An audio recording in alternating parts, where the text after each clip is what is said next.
Hey guys, it's Jake and Leah here. We just wanted to give you an update. There's been so many that have called and messaged. They've reached out just asking for an update. How we are, have the fires affected us?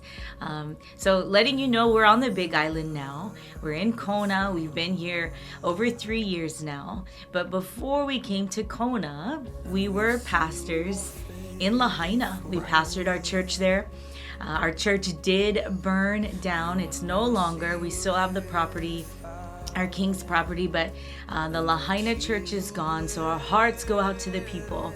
But we are on a different island. So yeah, Jake, tell us. Well, yeah, so, you may be wondering why we haven't done a video, why we haven't updated. And just, to be completely transparent, it's been hard for us to even kind of process because we know the people personally who've lost homes and businesses. We know of at least 3 individuals in our church who perished in those fires, and there's still, the numbers change every day, but still hundreds who are unaccounted for in Lahaina. And one of the things that we learned, we spent years doing homeless ministry in Dallas, and we'd watch the people that would show up just for the photo opportunity, look at me giving away whatever.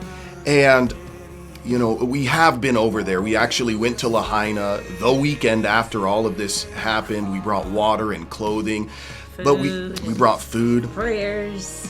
Prayed for people there in the streets. They couldn't even believe that a pastor came up into their city, and we had several pastors who were with us from our church, and even other pastors who traveled in from other churches.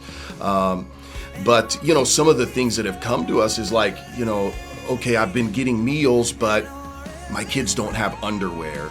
And it's like, it's just hard. How do you update people about, we bought all this family underwear? And, but, we have done things personally. We've done things, of course, as a church. Even this last weekend, we did a motorcycle run. So people have been giving, and it's wonderful. Awesome. It's been amazing. So I do appreciate your generosity, those who have given into the church, those who have sought out to give personally to families in need. That stuff is so necessary. But I hope you understand. Jesus said, don't even let your right hand know what your left is doing. And that was specifically in the context of charitable giving or giving to others. And I think so much of that has to do with not embarrassing or humiliating the people that you're actually giving towards. So there were thousands of buildings that were burned down, a little more than 2,000, and most of those were homes. As Leah said, our church building was lost. Mariah and Gabriel's school, they went to Kamehameha 3rd. It is completely gone. Yeah. But Leah, we've had some moments just kind of reflecting on even our time there, and just tell us about that a little bit. Yeah, it was the Friday night that the fires, after the fires had taken place, and I was in the place of prayer, because sometimes you just question and you cry out to the Lord, like, did we do enough while we were there? Did we reach as many as we were supposed to? And I cried out to the Lord, and He brought back to my memory, I would run the streets of Lahaina and pray and worship. Every morning I'd take the kids to school, and then I'd go and pray. And I remember one morning running Front Street, and the Holy Spirit spoke so clearly to me. I was just about to pass Bubba Gump's, and the Holy Spirit said, take a left. And I said, okay, Lord, that's weird. I want to jog on Front Street because it's prettier. There's the water. And He said, no, take a left.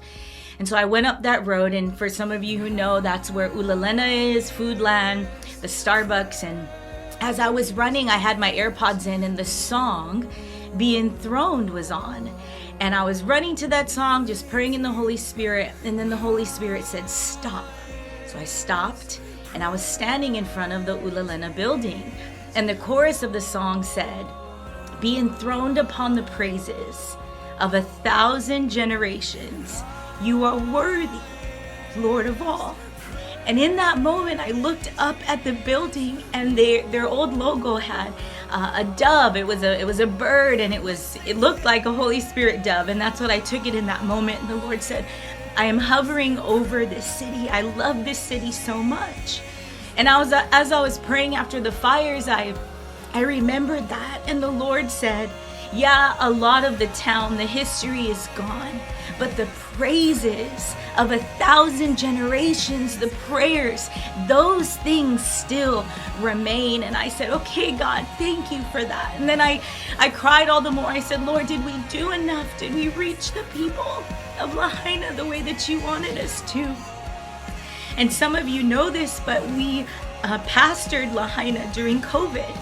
And it was the days where we couldn't meet in our facility. So what did we do? Jake and I never skipped a beat. We're like, no, this is all the more when the church needs to be a voice. And so we took our stage outside and our sound system, and we would have church outside. It was when they would drive up. And I remember going to the grocery store one day after weeks of having outdoor services, and a girl approached me and she said, are you the one from the church on Lahaina Luna Road that does church every Sunday outside? And I said, yeah.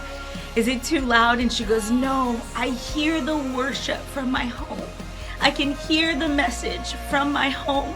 And you know, those are pretty much the majority of the homes that burned. That's right. And the Holy Spirit in that time of prayer just told me, Leah, they knew who to cry out to in those last moments. So I just want to speak to the families that have lost loved ones. Yeah. And you're wondering, but the Lord showed me so clearly the picture of us out there on the front yard in Lahaina, right on Lahaina Luna Road, giving God the glory. And we just have to trust that those ministering angels just took the sound a little bit further than we even could and touch the hearts of the people. So Lahaina, we love you so much. And our pastor hearts are like, we just want to be there. We want to go hit the streets, but know that we're covering you in prayer. That's right. And the Lord is speaking. So reach out at any time. I know that even David Malo burned right next to the church, and so many of you came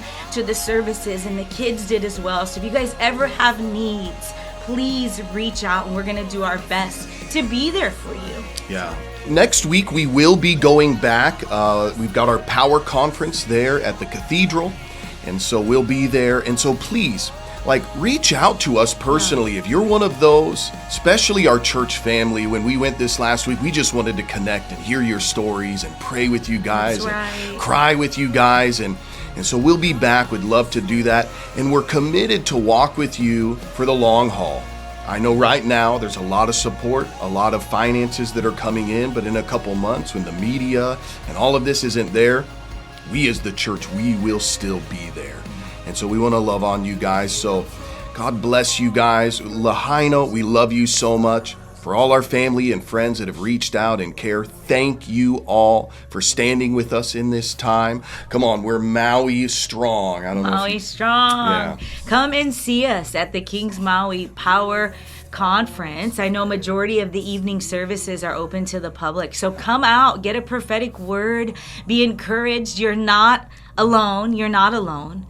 So come and see us, and we will hopefully, if the roads are open, make a trip out to Lahaina again next weekend. So we love you guys. Aloha.